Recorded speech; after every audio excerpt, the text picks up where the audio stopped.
વાત નવસારીમાં 2 દિવસના વિરામ બાદ ફરી જિલ્લામાં વરસાદી માહોલ જામ્યો। નવસારી જિલ્લાના તમામ તાલુકાઓમાં વરસાદ વરસી રહ્યો છે।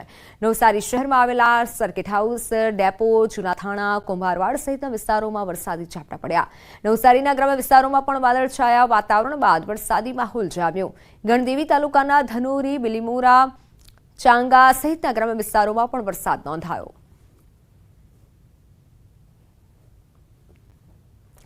તો ડાંગ જિલ્લામાં ધોધમાર વરસાદી માહોલ જામ્યો છે। સાપુતારા, વઘઈ, સુબીરમાં ધોધમાર વરસાદ નોંધાયો। સાપુતારામાં વરસાદને લઈને પ્રવાસીઓમાં ખુશીનો માહોલ છે। હજુ પણ ભારે વરસાદની આગાહી કરવામાં આવી છે।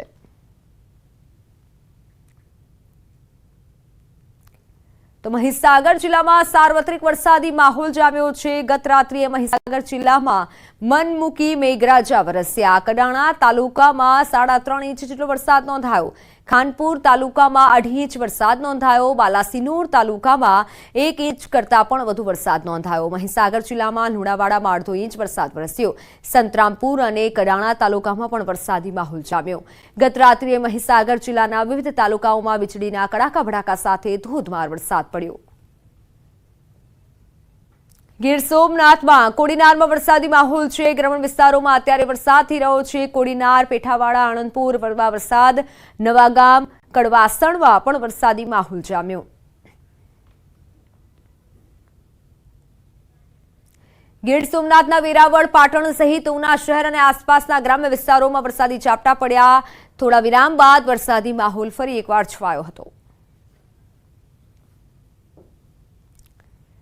વાત અમરેલી જિલ્લામાં પણ ફરી એકવાર વરસાદી માહોલ જામ્યો છે। ધારી પંથકમાં ગ્રામ્ય વિસ્તારોમાં વહેલી સવારથી વરસાદી ઝાપટા નોંધાયા।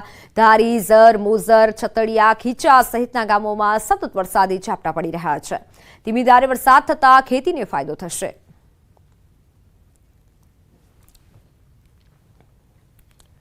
નજર અન્ય સમાચારો પર તો રાજકોટમાં નકલીનો રાફડો ફાટ્યો છે। માલિયાસણના પીપળિયામાંથી નકલી શાળા પકડાઈ છે। જી હા, કોઈ પણ પ્રકારની માન્યતા વગરની આ શાળા ધમધમતી હતી। ગૌરી પ્રી પ્રાઇમરી સ્કૂલને શિક્ષણ વિભાગ દ્વારા સીલ મારવામાં આવ્યું છે। આ સમગ્ર મામલે પોલીસને જાણ કરવામાં આવી છે।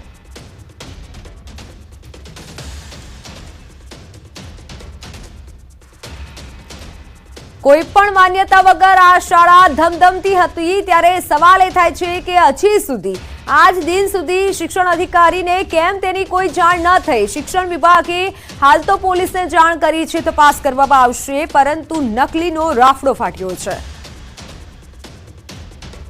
वो आपको साफ बताएंगे। आप क्यों भाग रहे हो मीडिया से? मैं भाग नहीं रहा हूँ। गलत कार्यवाही की है। बैठ जाता हूँ। शिक्षण अधिकारी ने गलत कार्यवाही की है। वो सर वो तो आपको वो बताएंगे ना कि उन्होंने गलत की या हमने करी। स्कूल हमने लिखा था वहाँ तो क्यों लिखा था? गौरी प्री प्राइमरी स्कूल लिखा ही है। क्यों लिखा था? दुकान में चल रही थी। कितनी दुकानें आपने 4 दुकानें। सर वो क्या कह रहे हैं वो आप पहले उनको सुनिए, फिर हमको देखिए। हमारे नहीं, एक्चुअली मेरे को यहाँ 12 साल 13 साल हो गए रहते हुए, और मैं एमपी से हूँ। ये गांव में कितने साल से रहते थे? यहाँ से मेरे को 8 साल हो गए। તાલુકા પ્રાથમિક શિક્ષણ અધિકારી વિમલ ગઢવીનું નિવેદન સામે આવ્યું। ગૌરી નામની ચાલતી શાળા સીલ કરાઈ છે। ધોરણ 1 થી 10 સુધી વિદ્યાર્થીઓ મળી આવ્યા। કુલ 33 વિદ્યાર્થીઓ અભ્યાસ કરતા હતા। રોડથી અંદર શાળા હોવાથી ધ્યાને ન આવી। અમારા ધ્યાને હવે આવતા ફરિયાદ દાખલ કરાવીશું। તમામ વિદ્યાર્થીઓને સરકારી શાળામાં ટ્રાન્સફર કરાશે। ગેરકાયદેસર 7 જેટલા એલસી કબજે કરાયા છે।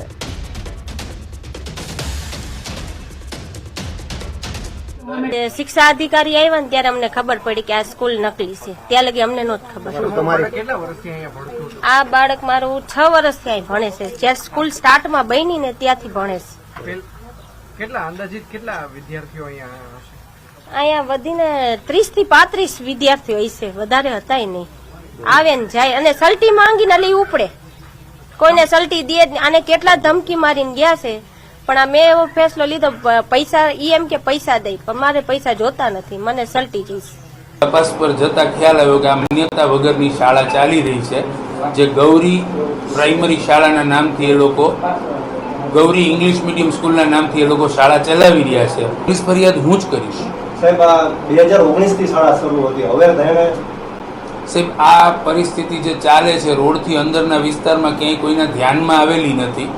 હવે નજરમાં આવતા જ્યારે ફરિયાદ અમને ગઈકાલે સાંજે પ્રથમવાર મળી છે તો આજે જ અમે એના ઉપર એક્શન લીધા છે.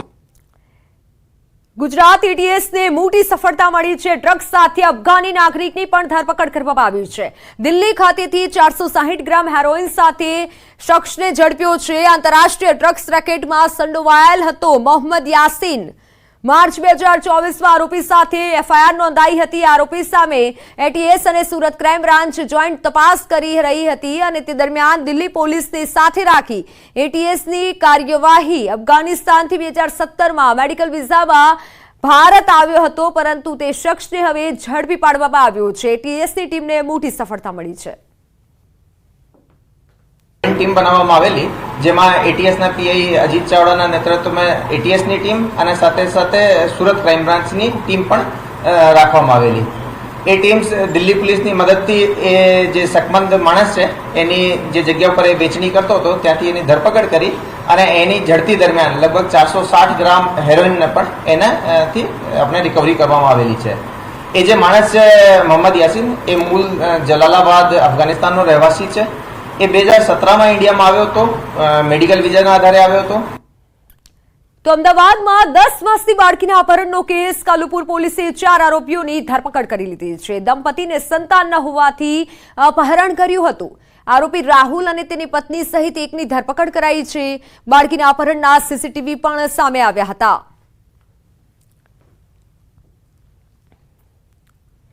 આબુ રોડના માનપુર રોડ પર ભર બજારમાં ઇકો ચાલકે 3 બાઇક ચાલકોને અડફેટે લઈ લીધા. અકસ્માતની ઘટના સીસીટીવીમાં કેદ થઈ. અકસ્માત સર્જી ઇકો ચાલક ઘટના સ્થળેથી ફરાર થઈ ગયો. અકસ્માતમાં 5 લોકોને નાની મોટી ઇજાઓ પહોંચી છે. અકસ્માતની સમગ્ર ઘટના સીસીટીવીમાં કેદ થઈ છે. ફૂટેજમાં જોઈ શકાય છે કે પૂરપાટ ઝડપે ઇકો ગાડી આવી રહી છે અને 5 લોકોને અડફેટે લે છે. હાલ તો ઇજાગ્રસ્તને સારવાર અર્થે ખસેડાયા છે. 3 વાહનોને અડફેટે લીધા હતા અને જેથી પોલીસે પણ તપાસ હાથ ધરી છે. વાલીઓ માટે લાલબત્તી સમાન કિસ્સો સામે આવ્યો છે. ભાવનગર જિલ્લાના શિહોર તાલુકાના આંબલા ગામે બ્લોકનો માલ બનાવવા માટેના મિક્સચરમાં આવી જતા 2 બાળકોના મોત નીપજ્યા છે. આંબલા ગામે બ્લોક બનાવવાના કારખાનામાં શ્રમિક પરિવાર કામ કરવા આવ્યો હતો. એક બાળક રાજવીરની ઉંમર 4 વર્ષ જ્યારે જયવીરની ઉંમર 1.5 વર્ષની છે. બાળકો રમતા રમતા બ્લોક બનાવવાના મિક્સચરમાં મિક્સ થઈ જતા દુર્ઘટના સર્જાઈ છે. બંને બાળકોના મૃતદેહ ભાવનગરની સરટી હોસ્પિટલ ખાતે લાવવામાં આવ્યા છે. હાલ તો ઘટનાને લઈને પરિવારજનોમાં ઘેરો પ્રત્યાઘાત છે.